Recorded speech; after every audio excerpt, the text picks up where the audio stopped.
तो last lecture में asexual reproduction के बारे में पढ़ा और एसेक्सुअल रिप्रोडक्शन से जो प्रोजेनी है, संतति है, वो अपने जनक के, अपने पैरेंट के मॉर्फोलॉजिकली और जेनेटिकली एग्जैक्ट कॉपी होता था, जिसको आप क्लोन बोलते थे। सेक्सुअल रिप्रोडक्शन में दो अपोजिट सेक्स वाले ऑर्गेनिज्म की जरूरत पड़ती है, एक मेल और एक फीमेल। दोनों के दोनों पैरेंट गैमेट प्रोड्यूस करते हैं। गैमेट के फ्यूजन से जाइगोट बनेगा और जाइगोट आगे चलकर ऑफ स्प्रिंग का निर्माण करता है। ठीक है। अब दूसरी बड़ी बात कि जो एक सेक्सुअल रिप्रोडक्शन था वो कंपेरेटिवली सिंपल प्रोसेस था, बट जो सेक्सुअल रिप्रोडक्शन है वो कॉम्प्लेक्स प्रोसेस है, एक जटिल प्रक्रिया है। ठीक है। दूसरा, एसेक्सुअल रिप्रोडक्शन से वेरिएशन नहीं आता, लेकिन आता है बहुत नहीं आता है, ज्यादा बोलना सही रहेगा, लेकिन जो सेक्सुअल रिप्रोडक्शन से वेरिएशन आता है बिकॉज इसमें सेक्सुअल रिप्रोडक्शन में रिकॉम्बिनेशन होता है। ठीक है। और दूसरा कि एसेक्सुअल रिप्रोडक्शन में एक ही पैरेंट की, एक ही जनक की जरूरत होती है, लेकिन सेक्सुअल रिप्रोडक्शन में दो पैरेंट इन्वॉल्व होते हैं। ठीक है। तो क्या कि सेक्सुअल रिप्रोडक्शन में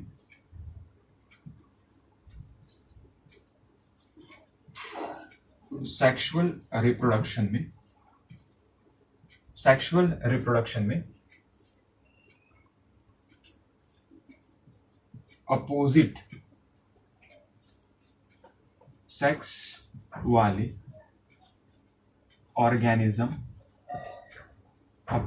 वाले ऑर्गेनिज्म की जरूरत पड़ती है ना।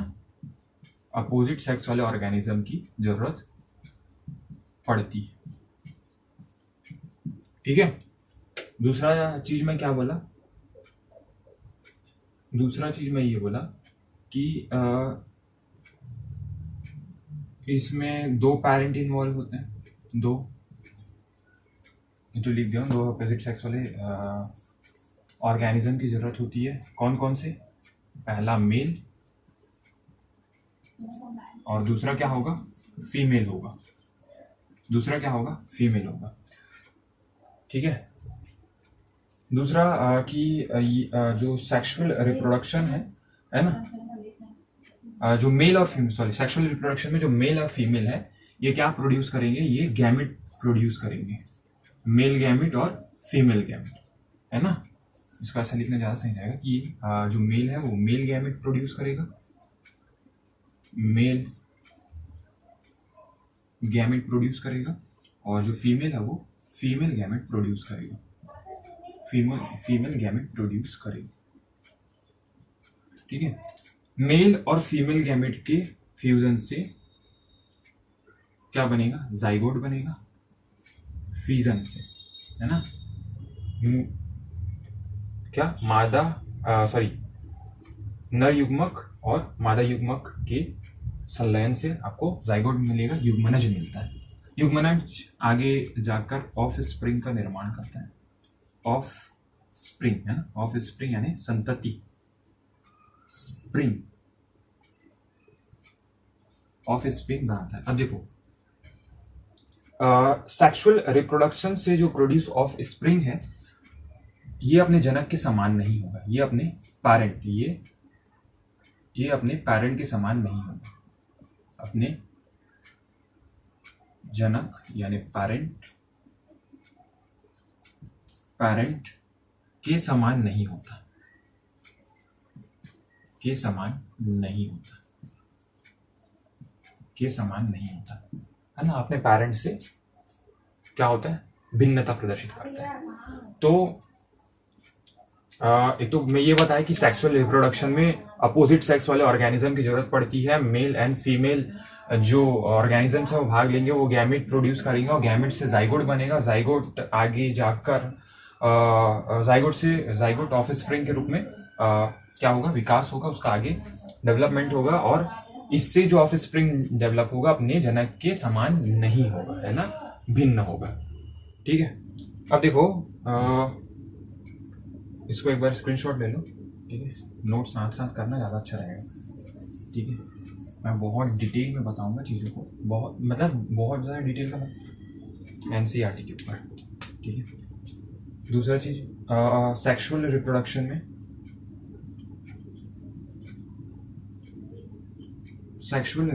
में, वेरिएशन आता है। क्या आता है? वेरिएशन आता है। वेरिएशन है भिन्नता। वही बोला ना कि जो जनक है वो अपने जो संतति है वो अपने जनक के समान नहीं होता। वेरिएशन आता है, भिन्नता प्रदर्शित करता है, ठीक है। दूसरा कि सेक्सुअल रिप्रोडक्शन एक कॉम्प्लेक्स प्रोसेस है। है ना। कॉम्प्लेक्स प्रोसेस यानी जटिल प्रक्रिया है,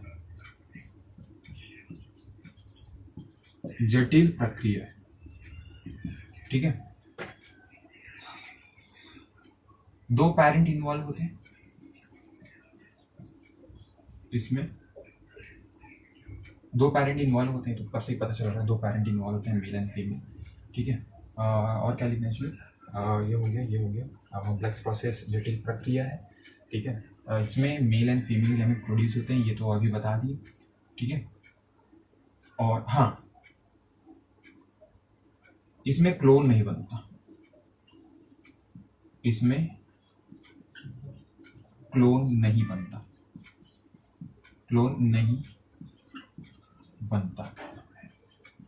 ठीक है। तो इसमें क्लोन नहीं बनता है, ठीक है। तो ये चीजें कॉम्प्लेक्स प्रोसेस है कंपैरेटिवली, ठीक है। अब आगे बढ़ते हैं, ठीक। तो हमने ये देखा कि सेक्सुअल रिप्रोडक्शन में 2 ऑर्गेनिज्म की जरूरत पड़ती है। अब देखिए कि एनिमल, प्लांट और फंजाई जो ऑर्गेनिजम्स है वो इंटरनल फिजियोलॉजी, एक्सटर्नल मॉर्फोलॉजी और चाहे हम इंटरनल स्ट्रक्चर की बात करें, है ना, हम बाह्य आकारिकी की बात करें, आंतरिकी की बात करें या फिर कारिकी की बात करें, भिन्नता प्रदर्शित करते हैं, एक दूसरे से भिन्न है और होना भी चाहिए। लेकिन जब सेक्सुअल रिप्रोडक्शन की जब बात करती है तो ये एक सा पैटर्न शो करते हैं, एक सा पैटर्न प्रदर्शित करते हैं, है ना। कैसा पैटर्न है वो? तो सबसे पहला चीज कि सेक्सुअल जैसे ही जैसे ऑफ स्प्रिंग जन्म लेता है तो वो क्या करता है, सबसे पहले ग्रो करेगा, ग्रो करने के बाद मैच्योर होगा, और मैच्योर होने के बाद एक ऐसा फेज आता है जब वो क्या होता है, मैच्योर हो जाता है कि वो रिप्रोडक्शन कर सके, ठीक है। तो उसको आप बोलेंगे रिप्रोडक्टिव फेज। तो ग्रोथ से मतलब उसके बर्थ से लेकर जो मैच्योरिटी है, रिप्रोडक्टिव फेज के आने तक का जो पहले का जो समय है, आप उसको जुवेनाइल फेज बोलेंगे एनिमल के लिए। लेकिन प्लांट के लिए आप उसको क्या बोलेंगे? वेजिटेटिव फेज बोलेंगे, कायिक प्रावस्था बोलता है एनसीईआरटी। जुवेनाइल फेज को शायद वो बोलता है किशोरावस्था बोलता है जुवेनाइल फेज को, ठीक है। अब आफ्टर रिप्रोडक्टिव फेज एक सर्टेन समय तक रहता है, उसके बाद सेनेसेंट फेज आता है, जीर्णियमान अवस्था आती है, जिसमें जो ऑर्गेनिज्म है उसमें एजिंग होती है ना, ऑर्गन फेल्योर, मेटाबॉलिज्म स्लो हो जाता है एंड देन डेथ हो जाती है, ठीक है। तो मैं क्या क्या बातें बोला कि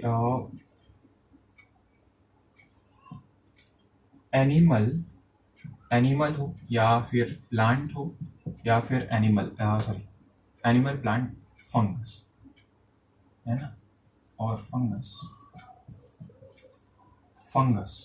यानी क्या बोलते हैं फंगस को? फंगस ही तो बोलते हैं क्या? कवक, फंगस आदि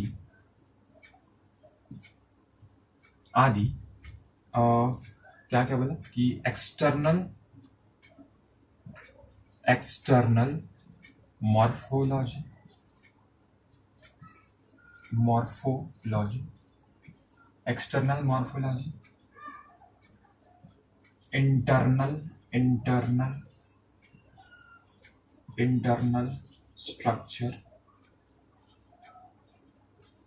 स्ट्रक्चर और इंटरनल, देखो एनिमल, प्लांट और fungus are the external morphology, internal structure और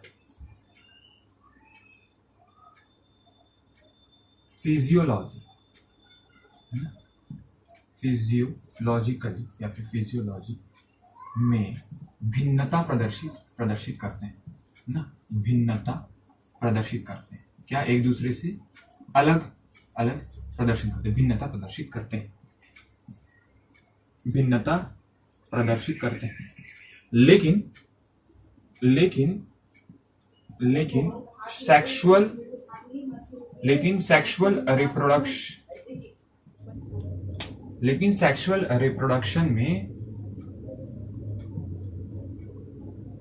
रिप्रोडक्शन के प्रोसेस में एक सा पैटर्न शो करते हैं, एक सा पैटर्न क्या करते हैं, प्रदर्शित करते हैं या फिर शो करते हैं, ठीक है, एक सा पैटर्न शो करते हैं। सो वो कौन कौन से फेज है, तो हर एक ऑर्गेनिज्म पहले ग्रो करेगा, हर एक जीव है ना, हर एक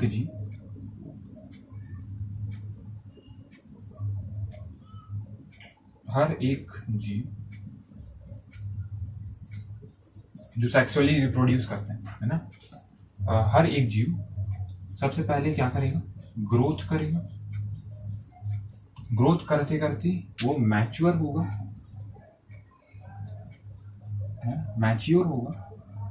और उसके बाद फेज आएगा, रिप्रोडक्टिव फेज आता है, उसके पास वो कैपेबल होगा रिप्रोडक्शन करने के लिए, रिप्रोडक्टिव फेज आता है। तो ग्रोथ मैच्योरिटी तक का जो टाइम है ना, ये जो समय, ये जो टाइम पीरियड है, इसके बर्थ से लेकर मैच्योरिटी, रिप्रोडक्टिव फेज के पहले तक का समय, आप इस फेज को क्या बोलेंगे, जुवेनाइल फेज बोलेंगे, एनिमल के लिए जुवेनाइल फेज बोलेंगे, ठीक है। किशोरावस्था लिखते हैं एनसीईआरटी, किशोरावस्था, है ना। और प्लांट के लिए, ये किसके लिए है, ये एनिमल के लिए बेटा, ये एनिमल के लिए। लेकिन आप प्लांट के लिए क्या बोलेंगे, इसी को वेजिटेटिव फेज बोलेंगे, वेजिटेटिव फेज बोलेंगे, ठीक है। वेजिटेटिव फेज को क्या बोलते हैं, कायिक प्रावस्था, है ना, कायिक प्रावस्था, ठीक है। तो ग्रोथ से लेकर जो मैच्योरिटी तक का जो समय है ना, मैच्योरिटी लिखना चाहिए यहाँ पर, मैच्योरिटी फेज, है ना,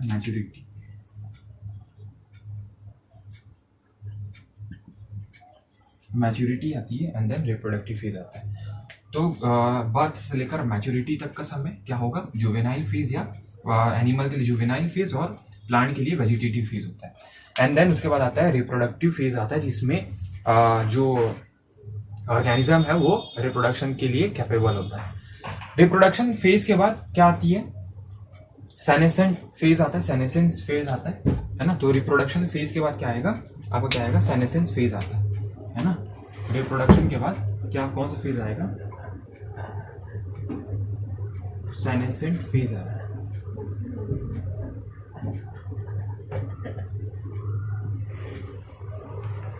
सेनेसेंट फेज यानी जीडीयमान अवस्था आएगा, ठीक है। और ये जो जीडीयमान जो अवस्था है, यही वो फेज है जिसमें एजिंग चालू हो जाता है हर एक ऑर्गेनिज्म का, उसका ऑर्गन फेल्योर होगा, है ना, इसको आप ओल्डर फेज में चले जाता है, आप ये अच्छी बोल सकते हैं, ठीक है। तो जुवेनाइल फेज, जिसको कि किशोरावस्था बोलेंगे, प्लांट के लिए vegetative phase, and then reproductive phase आएगा, उसके बाद सेनेसेंस होता है, सेनेसेंट फेज आता है ना, जिसमें एजिंग होता है, ऑर्गन फेल्योर, मेटाबॉलिज्म स्लो हो जाता है, ठीक है। तो अगर इसको एक सीक्वेंस में लिखें तो कैसे लिख सकते हैं, कैसे लिख सकते हैं, 1 मिनट, मेरे यहाँ पास कुर्सी रखा है, ठीक है। तो अगर मैं इस सीक्वेंस में लिखूँ तो सबसे पहला जो फेज होगा वो है जुवेनाइल फेज। जुवेनाइल फेज होगा, सबसे पहला जुवेनाइल फेज होगा, या फिर वेजिटेटिव फेज हो सकते हैं प्लांट के लिए। वेजिटेटिव फेज, जुवेनाइल फेज या वेजिटेटिव फेज। उसके बाद आता है रिप्रोडक्टिव फेज आता है, उसके बाद आता है reproductive phase, and then senescent phase आता है।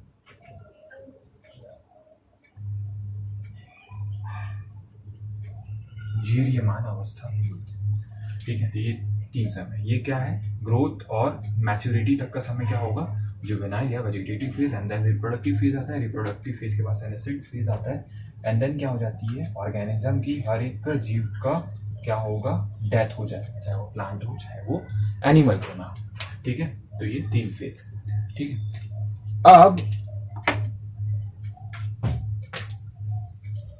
अब आगे बढ़ते हैं।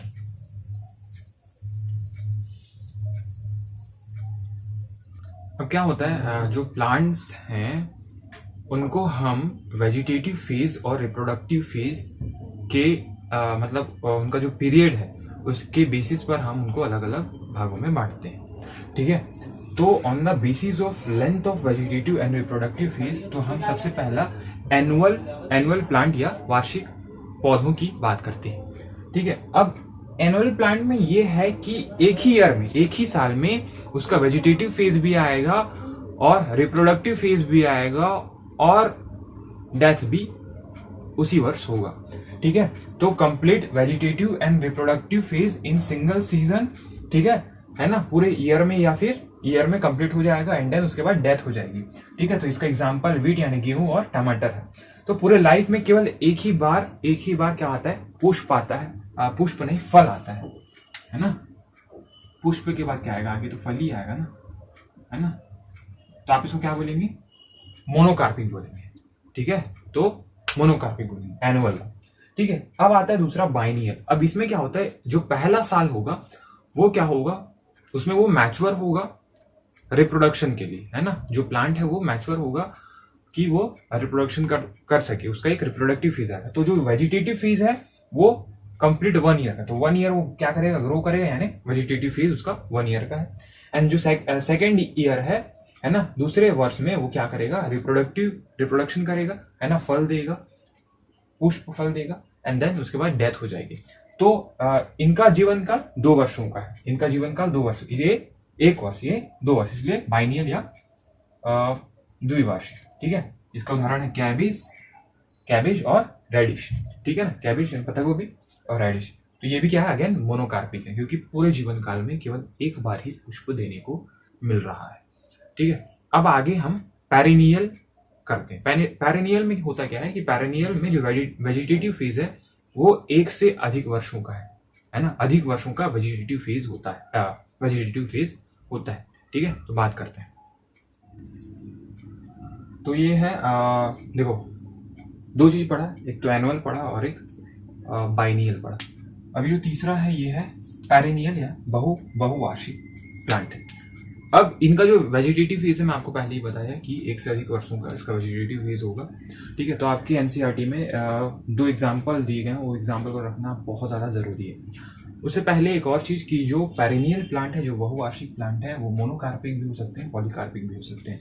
अपने पूरे जीवन में केवल एक बार फल दे सकते हैं और अपने जीवन में बहुत बार फल दे सकते हैं, ठीक है। जैसे आप मैंगो ले लीजिए, आम का पौधा ले लीजिए, आम का ले लीजिए, आप नीम का ले लीजिए, तो भाई उनका तो जीवन काल तो बहुत वर्षों का है ना, तो वो किसी भी वर्ष क्या दे सकते हैं, फल दे सकते हैं, लेकिन क्या है वो उनका जो वेजिटेटिव फेज है वो ज्यादा लंबा, ठीक है ना। तो जो मोनोकार्पिक है वो जैसे ही सीड होगा, सीड प्लांट बनेगा, एंड देन मैच्योरिटी फेज आएगा उस पर, और वो रिप्रोडक्शन के लिए कैपेबल होगा, फ्लावर आएगा, फ्लावर से फ्रूट बनेगा एंड प्लांट डाई हो जाएगा। तो ये हो गया मोनोकार्पिक, ठीक है। ये हो गया मोनोकार्पिक, अपने पूरे जीवन काल में एक बार क्या दिया, फल दिया, ठीक है, एंड देन प्लांट डाई हो जाएगा, ठीक है। लेकिन जो पॉलीकार्पिक है जो अपने पूरे जीवन काल में कई बार फल देते हैं, कई बार आपको फल देंगे। जैसे आम का पौधा है ना, हर गर्मी में आपको आम देखने को मिलता है ना, समझ पा रहे? तो लेकिन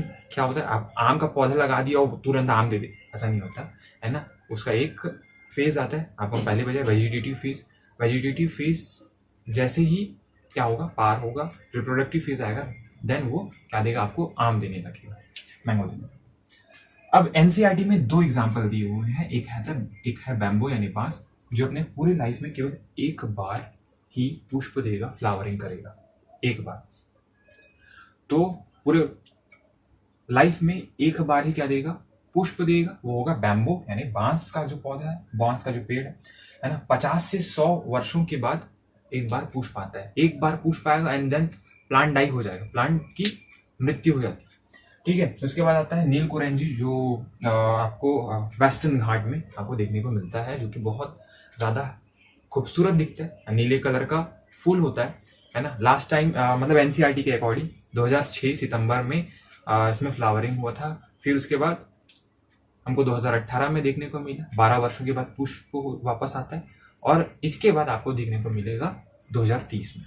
तो आप लोग देखोगे 2030 में जाके, ठीक है। तो इसका जो साइंटिफिक नेम है वो है स्ट्रोबिलैंथस कुनैथिया, है ना, क्या कुथियाना, ठीक है, जो कि ब्लू कलर का फ्लावर है। 12 वर्षों में एक बार पुष्प देगा, सितंबर से अक्टूबर के बीच में, 2006 में एनसीईआरटी के अकॉर्डिंग, और उसके बाद 2018 में देखा गया था, एनसीईआरटी में नहीं दिया 2018, अब आपको 2030 में देखने को मिलेगा, ठीक है। तो ये थी चीजें, है ना। आपको ये जो 2 एग्जाम्पल है ये याद रखना है, बहुत ज्यादा इंपॉर्टेंट है, ठीक है। अब हमको सीजनल ब्रीडर्स और कंटिन्यूअस ब्रीडर्स के बारे में पढ़ना है, ठीक है। तो सीजनल ब्रीडर्स एक सीजन में ही क्या करेंगे, ब्रीडिंग करते हैं, और कंटिन्यूअस ब्रीडर हर सीजन में ब्रीड करने के लिए कैपेबल होते हैं। तो चलिए देखते हैं।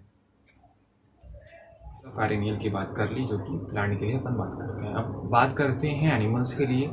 एनिमल्स में हम 2 कैटेगरी में डिवाइड करेंगे। एक तो आते हैं जो एक विशेष मौसम में, एक विशेष सीजन में ब्रीड करेंगे, प्रजनन करेंगे, और एक होते हैं जो कंटिन्यूअस होते हैं, किसी भी सीजन में वो ब्रीड कर सकते हैं, प्रजनन कर सकते हैं और संतति को उत्पन्न कर सकते हैं, ठीक है। तो सबसे पहले मैं जो बात कर रहा हूँ कि सीजनल ब्रीडर्स यानी विशेष मौसमी, ये एक विशेष मौसम में ही ब्रीड करेंगे, ठीक है।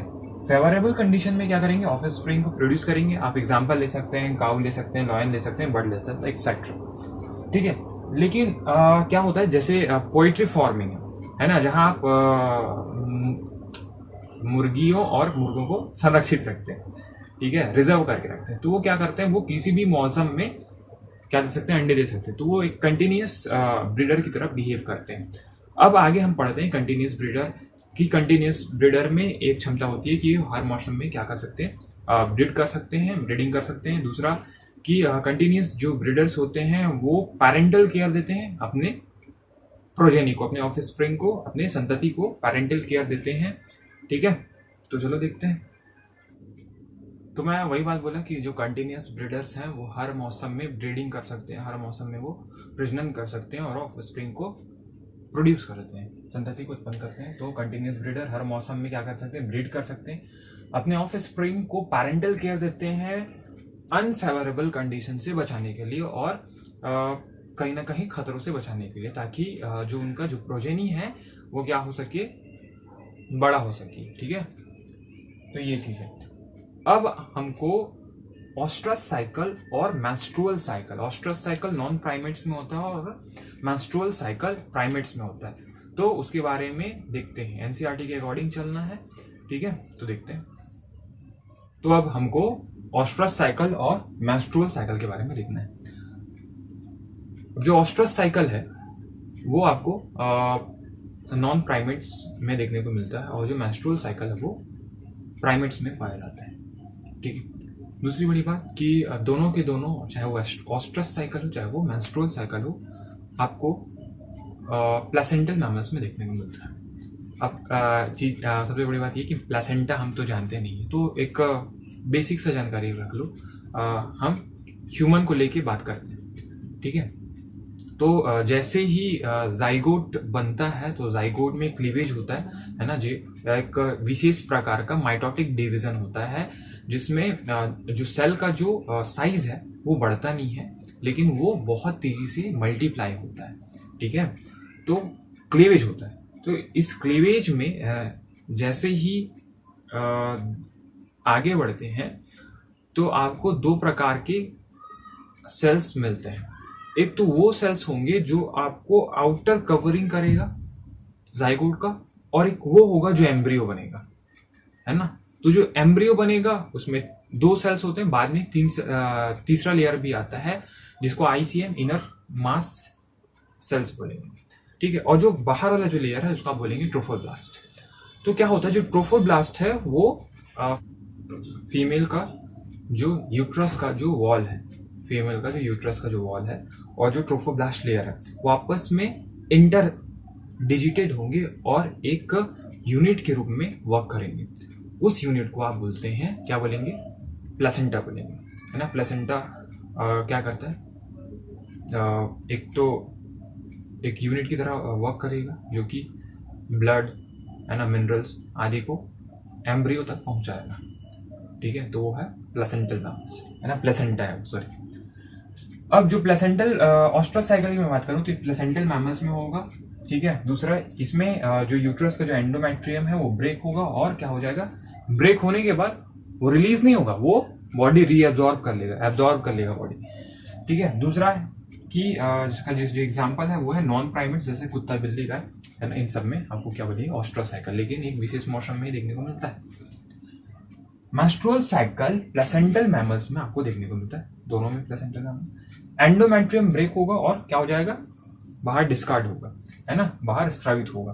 प्राइमेट्स में आपको देखने को मिलता है, प्राइमेट्स यानी मंकी, एप्स हो गया, है ना, गोरिल्ला हो गया, ह्यूमंस हो गए, तो आपको मेंस्ट्रुअल साइकिल एप्स में देखने को मिलता है। दूसरा एक बड़ी बात कि जो ऑस्ट्रस साइकिल है इसमें बॉडी टेम्परेचर बढ़ जाता है। जैसे ही ऑस्ट्रस साइकिल आता है बॉडी टेम्परेचर क्या होता है, इंक्रीज कर जाता है, लेकिन जो मेंस्ट्रुअल साइकिल है इसमें बॉडी टेम्परेचर नहीं बढ़ता।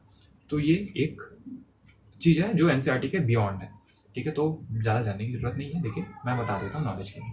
ठीक है, अब हम आगे बढ़ेंगे और ये देखेंगे कि रिप्रोडक्टिव फेज में, है ना, सॉरी फर्टिलाइजेशन के फेज में जो गैमेट है जो फ्यूज हुआ उसमें कौन कौन से फेज है, प्री फर्टिलाइजेशन, फर्टिलाइजेशन और पोस्ट फर्टिलाइजेशन फेज। तो इसके बारे में हम नेक्स्ट वीडियो में बात करेंगे। ठीक है, तो तब तक के लिए इसे कंप्लीट करें, नोट्स बनाएं, एनसीईआरटी को रीड करें मेरे वीडियो के साथ। ठीक है, क्योंकि स्टेटमेंट क्वेश्चन बनेगा, है ना। और जहां तक कि क्वेश्चन की बात है, क्वेश्चन का एक वीडियो आएगा, है ना, एक वीडियो पूरे क्वेश्चन के ऊपर बनेगा जिसमें आपको कंप्लीट क्वेश्चन मिलेंगे। ठीक है, वो भी पूरे स्टेटमेंट वाले, क्योंकि स्टेटमेंट क्वेश्चन ऐसे हैं जिसमें आपके एनसीईआरटी का हर लाइन कवर होता है, आपको ग्रिप आता है कि क्या स्टेटमेंट गलत लिखा है ना, आप स्टेटमेंट को सही करके पढ़ेंगे। ठीक है, तो यही चीजें आपको कंसिस्टेंसी बनाए रखना है। ठीक है, क्योंकि कंसिस्टेंट होना बहुत बड़ी बात है। अगर आप कंसिस्टेंट नहीं है तो गलत हो जाएगा, क्योंकि बूंद बूंद से घड़ा भरता है। तो वही एक बात है कि आज की मेहनत में खुद को इतना तपा दे कि तू खुद कल बोले किस्मत को कि दम है तो हार आके बता दे। ठीक है, तो आज की मेहनत में खुद को तपाना है। ठीक है, तब तक के लिए मिलते हैं नेक्स्ट वीडियो में।